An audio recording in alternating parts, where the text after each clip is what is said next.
दर्शकों नमस्कार, राम राम, जय श्री राम और जय माता दी। मैं हूँ अश्विनी मगोत्रा और आप देख रहे हैं अपना पसंदीदा न्यूज़ चैनल जम्मू उत्तरकश। दर्शकों, आज मैंने सुबह भी एक वीडियो अपलोड किया था। उम्मीद है आपको अच्छा लगा होगा और आपने देख भी लिया होगा। उसमें मैंने बताया था कि विधानसभा की कार्यवाही में क्या क्या हो रहा है।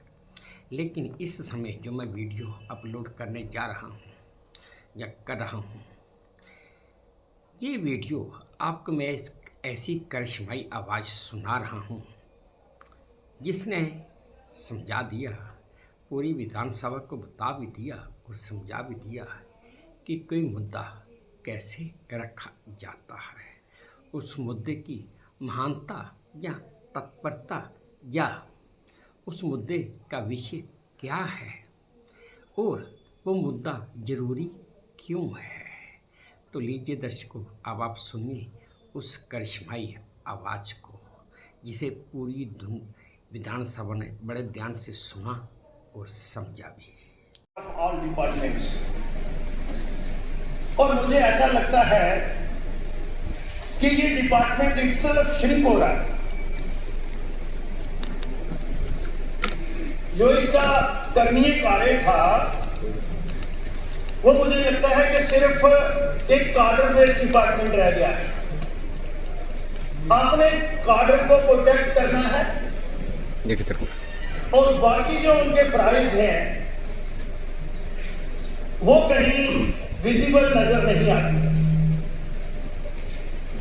रूल रेगुलेशन को देखना है, रिफॉर्म्स को देखना है। ऑल डिपार्टमेंट जितने मेजर 47 डिपार्टमेंट्स हैं उनमें डीपीसी टाइम पे हो रही है या नहीं हो रही है।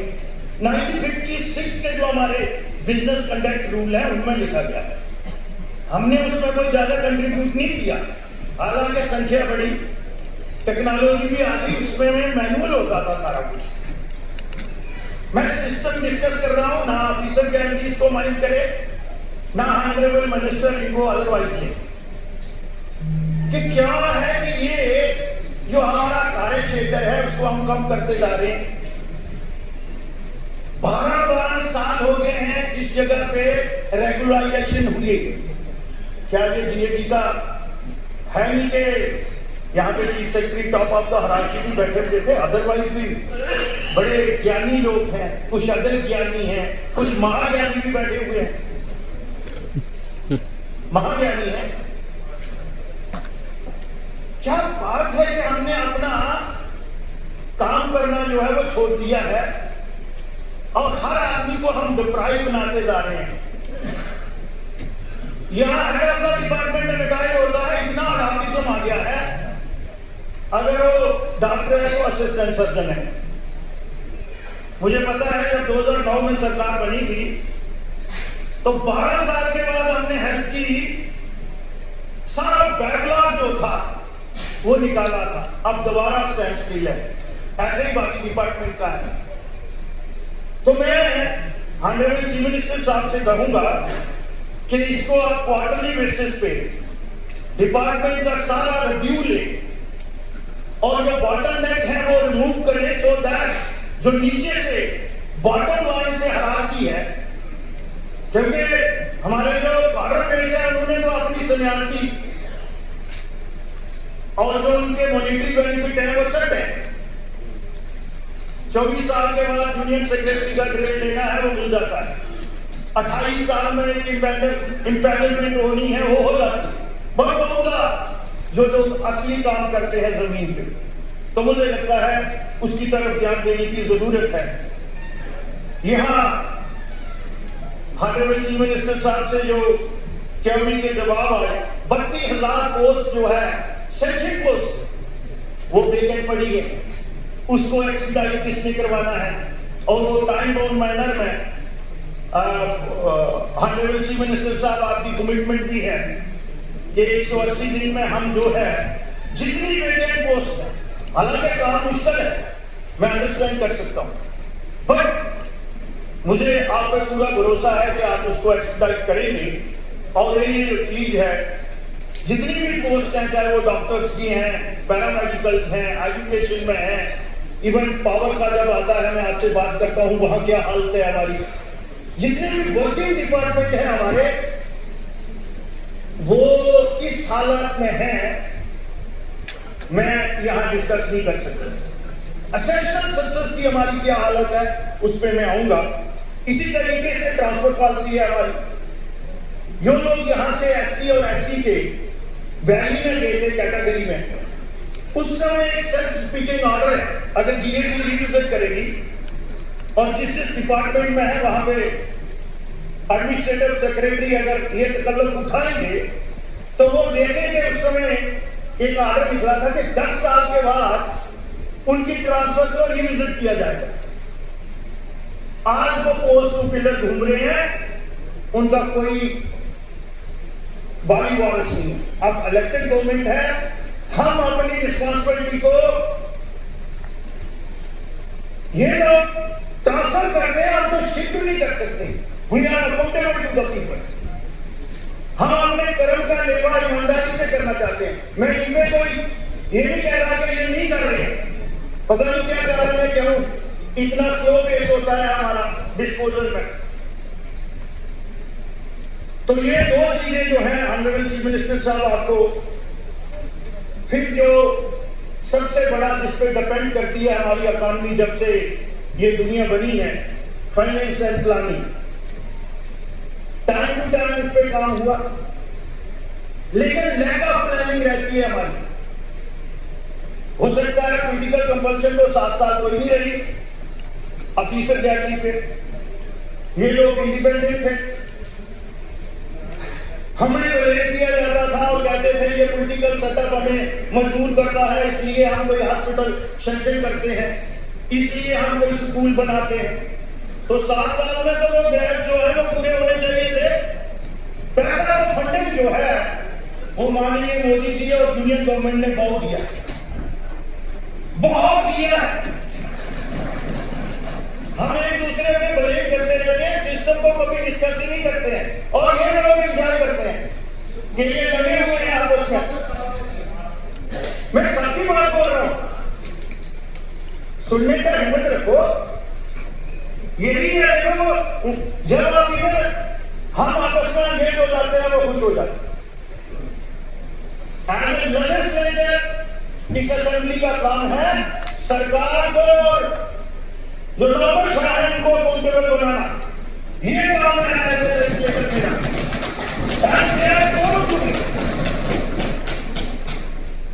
इसलिए अब हमें इलेक्शन मोड से बाहर आना चाहिए। वो स्पोर्ट सर्कल हो गया, आप लोग पहली बेंचेस पे हैं, हम अपोजिशन में हैं, और हमने ये कहा है कि हम कंस्ट्रक्टिव अपोजिशन करेंगे।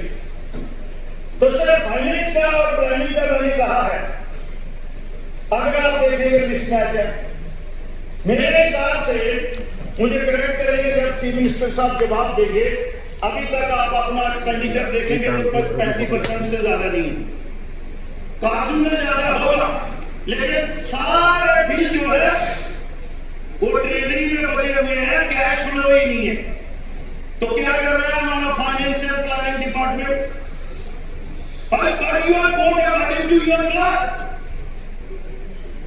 कहा ये ट्रस्ट डेफिसिट बढ़ रहा है सर। जो एग्जीक्यूटिव एजेंसी है, कंट्रैक्टर, एक तो लायबिलिटी में फंसे हुए हैं, मैं उनका वकील नहीं, बट वो हमारे समाज से, और दूसरा कैश फ्लो में कहां तक है। तो ये सारी बातें जो है वो देखने वाली है। हम तो ये उल्लेख कर रहे थे कि माननीय चीफ मिनिस्टर साहब अपनी बजट तकरीर में भी, और अब जो फाइनेंस की ग्रांट्स है उसमें कुछ पब्लिक वेलफेयर के इंसेंटिव जो है वो अनाउंस करेंगे। जिस तरह से अगर हम देखेंगे कि यहाँ ठीक है, हम need base, daily rate, casual labour, consolidate, चाहे वो हॉस्पिटल डेवलपमेंट सेंटर में हो, डिपार्टमेंट का हो मानना चाहिए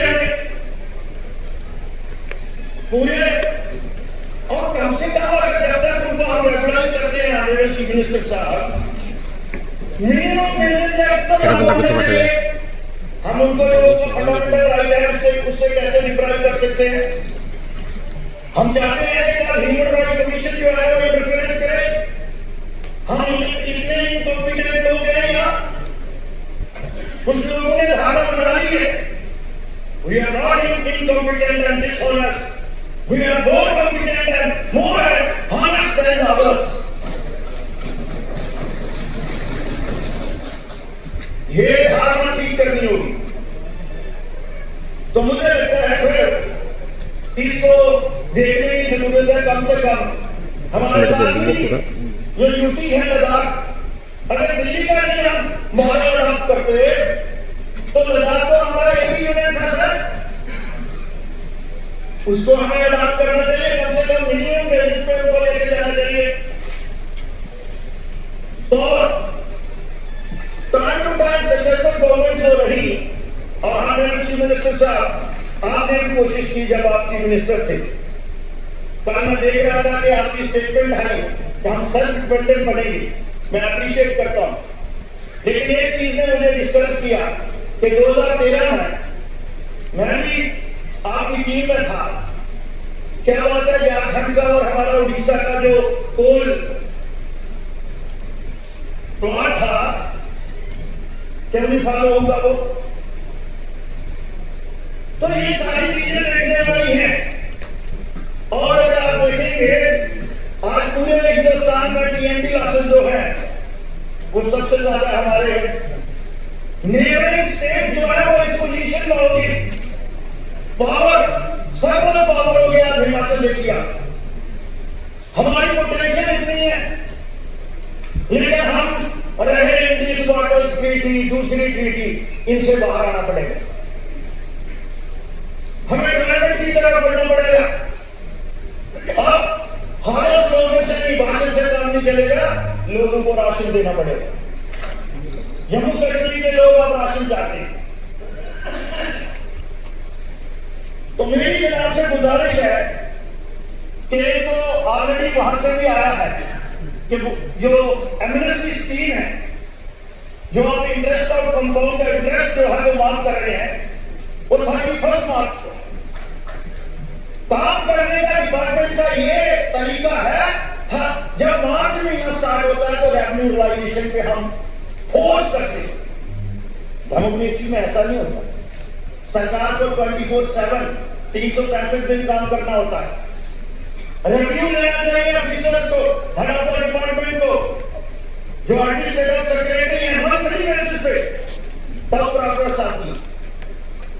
और फिर हम करते हैं डाउन द लाइन है, एक आदमी को बोलेंगे उसको सस्पेंड कर देते। बढ़िया हेड ऑफ द डिपार्टमेंट जब वो एंजॉय कर रहा है and he is getting very good salary for that and he is absorbing all the protocol, तो उसकी रिस्पांसिबिलिटी भी इतनी बड़ी है, अकाउंटेबिलिटी भी इतनी बड़ी है। और हम क्या करते हैं, डब्ल्यू को पूछ लेते हैं कि आपके सब डिवीजन से रेवेन्यू जनरेशन जो है, रेवेन्यू रिलाइजेशन जो है वो कम है। तो मेरी आपसे गुजारिश है सर, आपकी कमिटमेंट भी है, हमारी भी। एक बार जो डोमेस्टिक हमारे आउटस्टैंडिंग है, मैंने एक दिन पहले भी कहा था 500-600 करोड़ से ज्यादा नहीं होगा डोमेस्टिक का आउटस्टैंडिंग। अगर वन टाइम ये बात करते तो हम आपके साथ बिल्कुल पहले से कितना बनाने चले, इश्यू में भी आपके साथ है। और तब तक ये जो रोज की पुलिसिंग हो रही है, मोर देन पुलिसिंग, और लोग सड़कों पे आ रहे हैं, इससे बदनामी होती है हमारी। उनका ध्यान हो ही नहीं ऊपर से हम, लेकिन हम तो जवाबते हैं लोगों को। तो वो सर थोड़ा एक्सटेंड किया जाए 31 मार्च से बाद। और अगर आप नहीं कर सकते तो कम से कम जो इंटरेस्ट और कंपाउंड इंटरेस्ट है वो बेड़ा करें, और जो उनका प्रिंसिपल अमाउंट है वो आसान किस्तों में 8 या 10 या 12 किस्तों में हमसे जो है, एक तो आपका रेवेन्यू रिलाइजेशन भी हो जाएगी। ये मेरी सजेशन है जनाब को। फिर आपने आज प्रोग्रेस बताई है 2 पावर प्रोजेक्ट की, लेकिन हमारे पास रही रेफरेंस में चीज क्या है? प्राइम मिनिस्टर साहब की जो स्कीम है, जो पीएम सूर्य घर मुफ्त बिजली योजना है, 3 किलो है,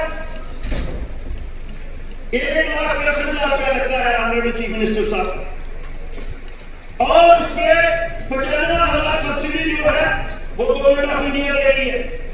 मेरी आपसे गुजारिश है कि स्टेट के आप अपने तरफ से, स्टेट की तरफ से सिर्फ 5 या 10% पैसे देंगे तो 65,000 रुपया देना है जो कस्टमर है, 10% नहीं आएगा तो एक तो स्टार्ट ये बिलोंगिंगनेस का कमिटमेंट लोगों के प्रति और बड़े इंकरेजिंग रिजल्ट आएंगे। मुझे लगता है आप इसमें गौर करेंगे। इसमें पावर गवर्नमेंट में सर 1987 के बाद इंप्रूवमेंट नहीं हुई, इसको भी रिविजन करनी है। आपने डिसाइड करना है कि हमें इसको प्राइवेट सेक्टर में लेके जाना है, कॉर्पोरेशन में चलाना है, जहां सरकार ने चलाना है, क्योंकि दूर दराज का कटा फटा इलाका है, अभी वो प्राइवेट सेक्टर इतना मजबूत नहीं हुआ है। फिर से अगली आती है रेवेन्यू डिपार्टमेंट। मुझे लगता है कि ये हमारा प्राइवेट था, जम्मू कश्मीर का, पूरे हिंदुस्तान के बनिस्पत मैं एजुकेट नहीं करता हूं, तो सच्चाई हमारे लैंड लॉस जो थे वो दूसरी से जो अंग्रेजी रिफॉर्म्स लागू हुए, उसके बाद उस समय की सरकार ने 1980 में सर एक टास्क फोर्स बनाई, आपको भी याद होगा, सागर साहब को भी याद होगा इन चीजों का। उस समय के परम आदरणीय चीफ मिनिस्टर शेख मोहम्मद अब्दुल्ला जी, क्योंकि हर 20 साल के बाद सेटलमेंट होता है, तो 56 में वाला सेटलमेंट, तो उन्होंने एक टास्क फोर्स, सर क्या हालत है हमारी, उसके लिए हम भी जिम्मेवार हैं और वो लोग भी जिम्मेवार है, क्योंकि वो ये नहीं है। सर आज 2025 हो गया, सेटलमेंट कंप्लीट नहीं हुआ, बैड से वर्स की तरफ रेवेन्यू डिपार्टमेंट चला गया। हमने ईटीएस आया, फिर हमने आउटसोर्स किया, पता नहीं राउंड टेक जा क्या है, और फिर आगे होली आगे रोड में लेना है या आगे किस तरह से बढ़ना है। तो मुझे लगता है हमारे चीफ मिनिस्टर साहब ने रिव्यू किया, सर मैं कंक्लूड करूंगा यार, फिर आगे सर इसी में हमने लैंड यूज का दिया जो यहां पर डिस्कस हुआ, ये कहां पे कानून है, finally lies in common sense. उधर जो बैठे हुए हैं उनके लिए लाइज बुक, बट वहां पे एक और चीज है कि चेयर को अपनी डिस्क्रिप्शन जो है वो भी अप्लाई करनी है। सर ये कहां है कि इंफ्रास्ट्रक्चर हो जाएगा जी, 2022 में कानून बनाते हो लैंड यूज का, और मेरे बाप ने मुझे चाबी कॉलेज बना के दिया था 100 साल पहले, तो आज अगर मैंने उसमें कुछ करना है तो मुझे लैंड यूज चेक करवाना है, CSR स्टोरेज चेक करने की जरूरत है। ये हमारा भी यहाँ हमें हमारी बड़ी सरकार की और राय ये है कि हम इस स्टेट में नॉर्मलसी किस तरह से स्टोर करें, कुछ शरारतें लोग कर रहे हैं, वो आपको भी तकलीफ देगी हमें भी देगी। तो मेरी आपसे बुजुर्ग ये गुजारिश है कि इसको रिविजन करने की जरूरत है। क्या मुमकिन था सर ये आगे हुआ,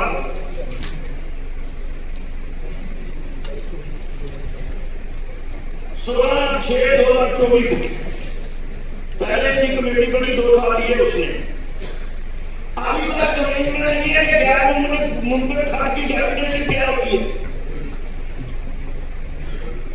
भाई नहीं आपको बता रहे मुझे लोग। अरे सर वायुवाणी की डेफिनेशन क्या है? यहाँ वाणी प्रेजेंट चल रहा है, उसमें मेंशन है एक अभी तक बताया कि डीसी की कलेक्टर की कितनी अथॉरिटी होगी 200 करोड़, उससे ऊपर एडमिनिस्ट्रेटिव सेक्रेटरी की अभी तक जमीनी सतह पर कैलकुलेट नहीं हुआ।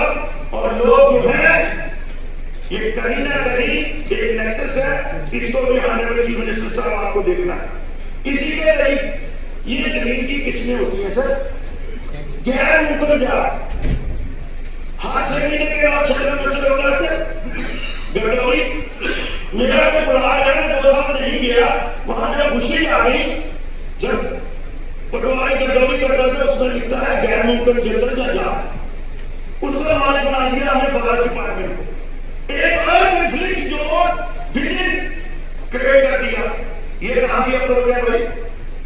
इसको चीफ मिनिस्टर साहब रिप्रेजेंट करने की जरूरत है। फिर से आपने उस समय 559 एडमिनिस्ट्रेटिव यूनिट बनाए, नैब तहसीलदार तक ठीक है, नीचे डिसेंट्रलाइज नहीं किया। आज सिर्फ डिस्ट्रिक्ट जम्मू में 68 सेक्शन पोस्ट जो पटवारी की है वो वैकेंट है। सर 3 लेवल पे एक सर्कल बदलाव है। ये क्या होता है जनरल डिपार्टमेंट को और जो एडमिनिस्ट्रेटिव सेक्रेटरी जिस डिपार्टमेंट का है उन्होंने ये देखना है कि हमें अपनी हरारी को इस तरह से क्रिएट करना है।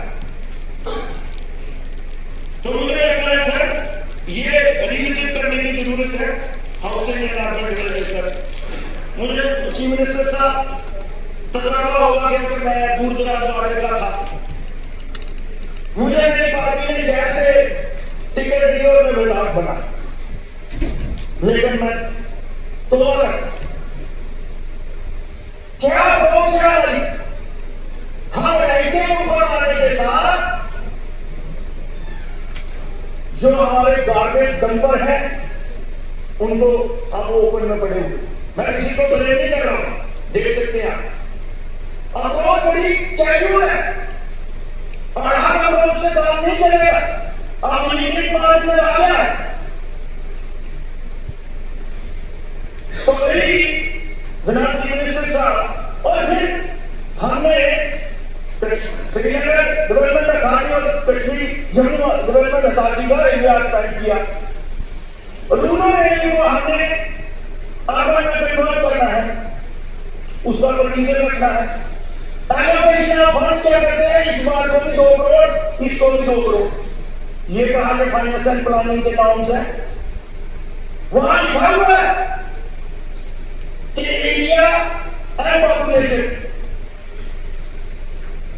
ये तो अखनूर कहते थे, अखनूरी राज होता था सर, कहते थे लंबा देख के फांसी देते हैं। अब आगे उसी पे चल रही है। तो मेरी आपसे गुजारिश है कि सर पीने का पानी शहर में देखेंगे, मैंने आपको पहले भी कहा था कि वो जो प्रोजेक्ट है 200 क्यूसेक पानी लाने का, आज भी 50 लाख से ज्यादा है, 50 लाख गैलन पानी की शॉर्टेज है। ये बेसिक एबिलिटी है और ये तब तक नहीं होगा जब तक कि हम कलेक्टिवली और आप अपने गुड ऑफिस यूज नहीं करेंगे और हम लोग भी आपका सहयोग करेंगे। टूरिज्म डिपार्टमेंट आ गया सर, बहुत अच्छा फ्लो जा रहा है। आपने ये भी बता दिया, जो हम आंकड़े देते हैं वो विजन को गिनते हैं, बहुत अच्छा। पर जम्मू में बहुत से ऐसे एरिया हैं जो नेग्लेक्टेड है और इसी के साथ कल्चर है सर। मैं पिछले कुछ साल से यहाँ की पास्ट प्रैक्टिस देख रहा हूँ कि हम आर्टिस्ट जो है वो दूसरी स्टेट से बुलाते हैं। हमारी संस्कृति और हमारा कल्चर कैसे प्रमोट होगा? क्या हमारे पास अच्छे यहाँ आर्टिस्ट नहीं है? चाहे वो हमारे रेस्टोरेंट में आए या टूरिज्म एंड कल्चर डिपार्टमेंट जो इवेंट कराता है, तो मुझे लगता है कि हमें सर डोगरी चाहते सर अगर इधर में कोई लिखा लो आगे आपने आलियां फिर को आलियां या बुगानियां था मिठियां। मैं इसका ट्रांसलेट कर दूं। इसका ट्रांसलेट ये है कि अगर आपने घर में लड़की कोई है तो मेरी जिम्मेदारी बनती है कि पहले उसकी शादी करो। मैं बाहर वालों की बुला के कर रहा हूं, अपने वाली को आगे। ये हालत है हम इस तरह के अप्रोच से नहीं होगा। यहाँ के लोगों का, यहाँ के रिसोर्स पे, बाकी चीजों में फर्स्ट फंडामेंटल राइट है और उनको आगे प्रमोट करना है। और यहाँ जम्मू में बॉर्डर टूरिज्म को आगे प्रमोट करना है। यहाँ सेंटर बनाना है, पिलग्रिम टूरिस्ट है, मानसर हो, सुरसर हो, बाबा कैलक हो, अखनूर में हो, शिवखोरी हो, ये एक सर्कल बना है शाहदरा शरीफ का। तो हम पिलग्रिम टूरिज्म को इस तरह से प्रमोट करें। बस अगर प्रोटोकॉल क्या है, हॉस्पिटैलिटी एंड प्रोटोकॉल से मैं बस कंक्लूड कर रहा हूं सर। यहाँ से भी बात आई, इधर से भी चीफ मिनिस्टर ने बड़ा वाज़ेह तौर पे कहा कि हमारे जो एसेट्स थे, बहुत अच्छी बात है और बड़ी मैग्नेनिमिटी ऑनरेबल चीफ मिनिस्टर ने दिखाई और होनी भी चाहिए। लेकिन मैं ये कहूँगा कि हमारे ऑनरेबल विधायक जब दिल्ली जाते हैं, दिल्ली तो काम करता है, वहाँ हमारी अकोमोडेशन नहीं। मेरी आपसे गुजारिश होगी कि कहीं से कोई थोड़ा सा सर निकाल के तो इमीडिएटली जो है, मुझे लगता है जो आपकी सुजेशन थी यहाँ हाउस में, जो आपने कहा कि हमारा जो पृथ्वी आयोग है वहाँ 17 बल्कि का माना है और सेंटर ऑफ द दिल्ली है वो, मुझे लगता है फर्स्ट प्रायोरिटी है। उसके साथ अगर हमारे पास सरप्लस देने की बात है तो फिर हम वहां भी जाए जिन्होंने एयरपोर्ट के पास, लेकिन मुझे लगता है पृथ्वी एयरपोर्ट वाली जो आता है मेरी ये सजेशन होगी। तो लास्ट में मैं यही कहूंगा सर कि जो बातें मैंने आपसे कही हैं, हम कभी भी इसको पॉलिटिक्स पर आकर सेका पॉलिटिक्स नहीं करें। और मेरी तमाम ऑनरेबल मेंबर से भी यही गुजारिश है कि हमारी जिम्मेवारी ये है, 7 साल के बाद जहां डेमोक्रेसी प्रमोट हुई है, बहुत से लोग लगे हुए हैं, कहीं ना कहीं शरारत उस पार से भी हो रही है, अंदर से भी होगी और कहीं ना कहीं कुछ लोग ऐसे शरारती हर जगह होते हैं, हो सकता है कुछ एडमिनिस्ट्रेशन में भी हो, वो ऐसी बातें करें। लेकिन मुझे लगता है हमारी सेंस ऑफ रिस्पॉन्सिबिलिटी ये है कि हम इस रियासत में अमन चैन कैसे बहाल करें और तरक्की की राह पे कैसे गामजन करें। बहुत बहुत धन्यवाद स्पीकर साहब। तो दर्शकों, ये थी आज की वो करिश्माई आवाज़ जिसे सब लोग सुनना चाहते हैं और पसंद भी करते हैं। उम्मीद है आपको ये वीडियो पसंद आया होगा। और चलते चलते अब आपसे मेरी ये प्रार्थना है कि प्लीज़ मेरे चैनल को लाइक कीजिए, शेयर कीजिए और सब्सक्राइब भी कीजिए। और हाँ, अपने कमेंट्स मेरे कमेंट बॉक्स में ज़रूर डालिए ताकि मैं उन्हें भी पढ़ सकूं। इसी उम्मीद के साथ अब आपसे विदा लेता हूं कि आप अपना भी ध्यान रखेंगे, अपने देश का भी ध्यान रखेंगे। जय भारत और धन्यवाद।